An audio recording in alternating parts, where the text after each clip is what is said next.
everyone, welcome to Morning Laziness. This is Nilima Kayers, and today we are bringing to you an interview session with Ms. Dr. Candice Seti. Morning Laziness is an online magazine dedicated to women. It showcases various articles, personal life stories, and interview sessions on different matters concerning women. And today our interview, Ms. Candice, happens to be a weight loss therapist as well as the founder of Only Me Only Better. Right, so let us welcome our interviewee. Hello, doctor. Hi, thank you so much for having me. How are you doing today? I am doing great. How are you? I'm doing good too. Right, Yeah. so since you're on board with morning laziness, how do you normally begin your morning? Well, I guess usually with a dog walk, a cup of tea. And I like to set my agenda for the day. I like to kind of set goals for what I want to accomplish each day, whether it's for work or personal. It just kind of helps keep me focused and sets me up to take action and feel good about my day. That sounds great. So what made you smile today? I guess I mean, it's always my dog, I think. She's a little sweetheart. She's always happy. And, being around that energy, it just makes you smile. So it's always kind of a nice thing to glance over at her and see her just happy and playing. And it always puts a smile on my face. Interesting. Now, what are the foods that you would recommend to be consumed for breakfast? A lot of people in the nutrition world focus on starting the day with protein, which can be very beneficial. But I like to encourage complex carbs in the morning. Things like, oatmeal, whole grain toast, even like a Greek yogurt parfait for a number of reasons. One, complex carbs are loaded with fiber, which can help keep you full all morning and help take care of your gut throughout the day. But also because your insulin levels are highest in the morning. And that means morning is the time of day when your body can best process those carbohydrates. So I think having, ideally complex carbs combined with protein is a wonderful way to start your day. Absolutely. So will skipping breakfast help in weight loss? What is your opinion about this myth? Skipping breakfast. There's a lot of research backing the idea that breakfast is the most important meal of the day because it helps regulate hormones, helps stave off hunger and, decisions that can stem from that hunger. And it helps keep you regulated and structured. But there's also a lot of research supporting the health benefits of intermittent fasting, which can often include skipping breakfast and engaging in, an extended fast. So I don't think there's a one size fits all answer here. I think it really comes down to the individual and what suits them. Some people hate to eat in the morning and have been forcing themselves because, they're following the breakfast is the most important meal of the day idea. But for those people, cutting out breakfast just feels right and really works for them. So I encourage people to go with what feels right for their body instead of embracing this idea of things being one size fits all. Right.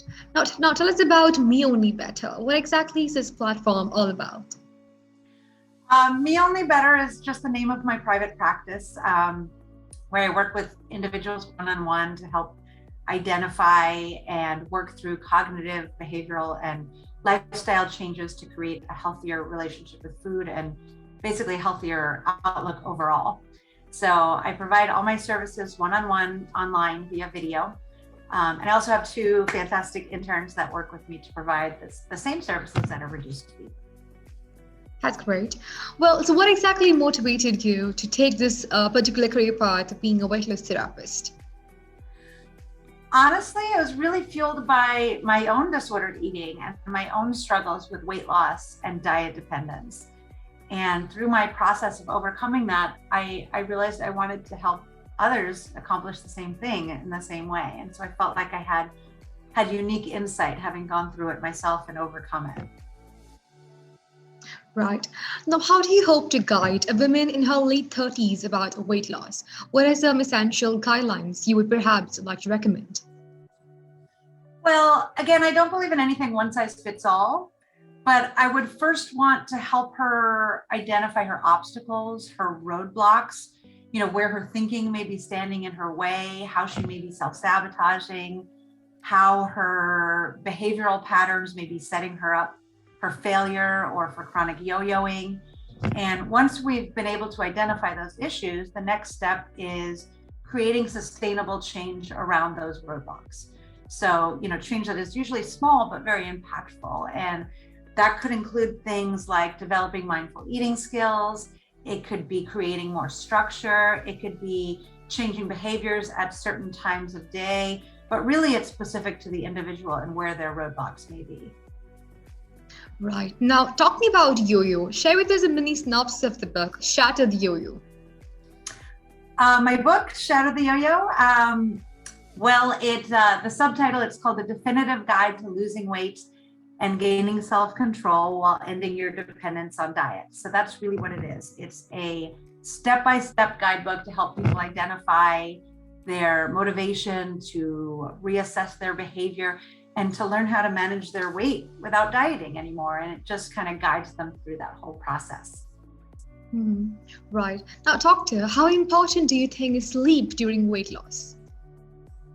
Oh my gosh, sleep is so important. Good sleep is a critical component to any healthy weight loss plan.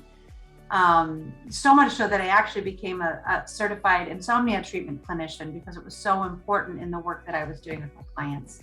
Because poor quality sleep or not sleeping enough can wreak havoc on our hormones and ultimately slow down our thyroid, mess with the hormones that make us feel hungry when we're not, and increase our stress hormone, cortisol, which often signals the body to slow down its metabolism and increase fat storage. All things that really work against you when you're trying to lose weight. So good sleep is vital to a healthy weight management plan. Right, that was quite informative. Now, how to tackle insomnia? Insomnia, there's a lot of different aspects to addressing insomnia, and a lot of it has to do with our thinking around sleep, but this is very individual from person to person. So from a universal standpoint, consistency is really key when it comes to improving sleep. So that means having a regular sleep schedule and sticking to it as much as possible, even on the weekends. Your body thrives on routine, right? So when you're consistent with a sleep schedule, your body learns when to get sleepy and when to wake up. It can also be very helpful to create a sleep environment that's conducive to sleep. That means, having a bed that's super comfortable, that you're excited to get in and get real comfy in. A room that is like as dark as possible, or the use of an eye mask to block out light. And a room that is quiet or free of disruptive noises, if not the use of a white noise machine, can be really helpful to create kind of consistent, non-disruptive noise in the background. Right. Now, what are your favorite hobbies? My favorite hobbies? Right. Well, again, I'm going to go back to my dog, so silly, but I love walking my dog because it provides, a nice break in the day. It gets me out of my space, away from my computer, gets me fresh air, gets me moving. But I'm also very social, and I love to be with friends. I love to hang out with people. I love to talk. I love to share. I love to connect. So I don't know if you could call that a hobby, but just being social is something I like to do with my free time. Right. And then I also see some cute pots of succulents on your background. Do you enjoy gardening as well? I'm not great at it. I'll say I enjoy it. I'm getting better at it. I used to joke that I had a black thumb because I would kill everything I tried, but I'm getting a lot better at it. And I've had, several plants that have survived with me several years now. So I'm enjoying it more and more as I get better and better at it. That's great. Well, now tell us about Behave Away Obesity. Behave Away Obesity, I'm really excited about this one. It's my newest program online, and it's an amazing way to prevent or reverse obesity through simple behavioral changes. So it basically consists of a 7-week journey of video modules that walk you through, really easy to implement behavioral changes that you can make to take control of your body and, like I said, behave away obesity. Right. Now, what are some tips that you would like to share with teens about having a good relationship or maintaining one with food? I think for anyone looking to have a healthier relationship with food, teens or adults, frankly, a great place to start is mindfulness. Most of us eat so quickly and so mindlessly, with some sort of screen in front of us, always a phone, a tablet, a TV, a computer. So we're never truly present with our food. And as a result, we don't get to savor and appreciate that food. And we don't achieve the satiety in our body, that pleasant feeling of fullness that comes from savoring and appreciating our food. So putting that screen away and taking the time to just be present and mindful with your meal can be key to developing a healthier relationship with food overall. Right. Now, where do you see yourself in the next 10 years? Where do I see myself? Well, hopefully travel a lot more than I have in the last 2 years, where I didn't get to travel very much. But I love, taking the time off to go to other countries and explore other cultures. I live part-time in Hawaii. I'm in San Diego and I live part-time in Hawaii as well. So hopefully spending more time back and forth there. But I see myself staying on a lot of the same course because I love what I do. I love working with people. I love helping people. So I imagine hopefully a lot more of the same. That sounds great. Now, lastly, what do you think this world needs the most? What does this world need the most? My mind immediately went to empathy and compassion.